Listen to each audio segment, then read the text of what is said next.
नमस्कार, morning news India में आपका स्वागत है और मैं हूं आपके साथ विनीत। राजस्थान में 7 विधानसभा सीटों पर होने वाले उपचुनाव को लेकर सभी पार्टियां पूरी ताकत से मैदान में हैं। इसी बीच भाजपा इस बार कांग्रेस को कड़ी टक्कर दे रही है।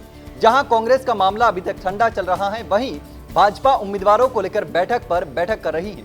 इसी बीच अब झुंझुनू विधानसभा सीट पर भाजपा ने तगड़ा गेम खेल दिया है। भाजपा यहां से ऐसा चेहरा उतार सकती है जो इस सीट का समीकरण पूरी तरह से बदल सकता है। भाजपा के इस गेम से कांग्रेस और बृजेंद्र सिंह ओला की परेशानी बढ़ने वाली है। तो चलिए जानते हैं कि आखिर इस सीट पर क्या कुछ होने वाला है और भाजपा ने कौन सा तगड़ा गेम खेल दिया है। भाजपा ने कांग्रेस और ओला परिवार का गढ़ मानी जाने वाली जाट बाहुल्य विधानसभा सीट पर एक तगड़ा गेम खेला है। जहां एक तरफ मुस्लिम समाज कांग्रेस से टिकट की मांग कर रहा है, वहीं अब दूसरी ओर भाजपा जाट नेता पर दांव खेलकर जाट वोटर्स को अपनी तरफ मोड़ने के प्रयास कर रहा है। भाजपा ने उम्मीदवारों का पैनल तक तैयार कर लिया है। पिछले विधानसभा और लोकसभा चुनाव में हारे बड़े चेहरों पर दांव खेल सकती है, जिसमें झुंझुनू से सतीश पूनिया का नाम भी सामने आ रहा है।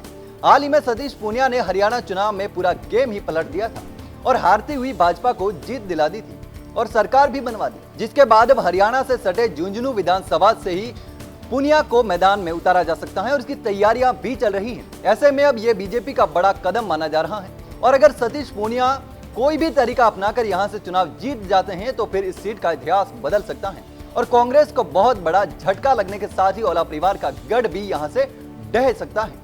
अगर इस सीट पर जातिगत समीकरण की बात करें तो झुंझुनू सीट जाट मतदाता बाहुल्य सीट मानी जाती है। इस विधानसभा क्षेत्र में जाट मतदाताओं की संख्या करीब 60,000 है। वहीं दूसरे नंबर पर मुस्लिम मतदाता है जो करीब 45,000 है। इसके बाद तीसरे नंबर पर 40,000 एससी मतदाता है। इसके अलावा लगभग 30,000 राजपूत मतदाता भी हैं। इन जातियों के अलावा यहाँ माली, एसटी, ब्राह्मण, वैश्य, गुर्जर, कुम्हार आदि का भी जनाधार है। ऐसे में अगर इस सीट से सतीश पूनिया को टिकट मिलती है तो जाट मतदाताओं को रिझाने में भाजपा सफल हो सकती है, क्योंकि इस सीट पर सबसे ज्यादा जाट वोटर्स ही हैं। इसके बाद मुस्लिम वोटर्स कांग्रेस से पहले ही नाराज हैं, वो टिकट की मांग कर रहे हैं। ऐसे में अगर गैर जाट वोट बैंक कांग्रेस से छिटक गया तो कांग्रेस को बड़ा झटका लग सकता है। लेकिन अब देखना होगा कि सतीश पूनिया को टिकट मिलती है या फिर नहीं। मिलती है तो यहाँ के जातिगत समीकरण बदलते हैं या नहीं, या फिर कांग्रेस अपना दबदबा बरकरार रखेगी।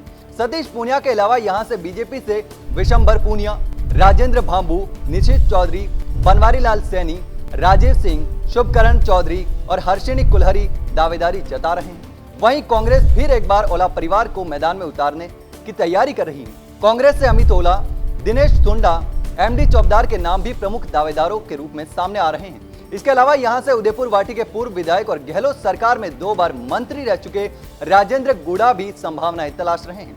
ऐसे में झुंझुनू में कांग्रेस यहां से कंफ्यूज है, लेकिन अब देखना होगा कि ये क्या होता है। तो अब देखना होगा कि सीट पर कांग्रेस अपना दबदबा बरकरार रख पाती है या फिर भाजपा नई रणनीति बनाकर झुंझुनू विधानसभा सीट के समीकरण बदलकर कोई कमाल करेगी। तो दोस्तों, आपको क्या लगता है, क्या सतीश पूनिया के टिकट यहां से फाइनल होगी या फिर किसी और को टिकट मिलेगी? हमें कमेंट करके जरूर बताइए। फिलहाल के लिए इतना ही। इस प्रकार की तमाम खबरें हम आपके लिए लेकर आते रहेंगे। तब तक के लिए बने रहिए मॉर्निंग न्यूज इंडिया के साथ। धन्यवाद। ऐसे ही और वीडियोस देखने के लिए सब्सक्राइब करें मॉर्निंग न्यूज इंडिया को और जुड़े रहिए हमारे साथ।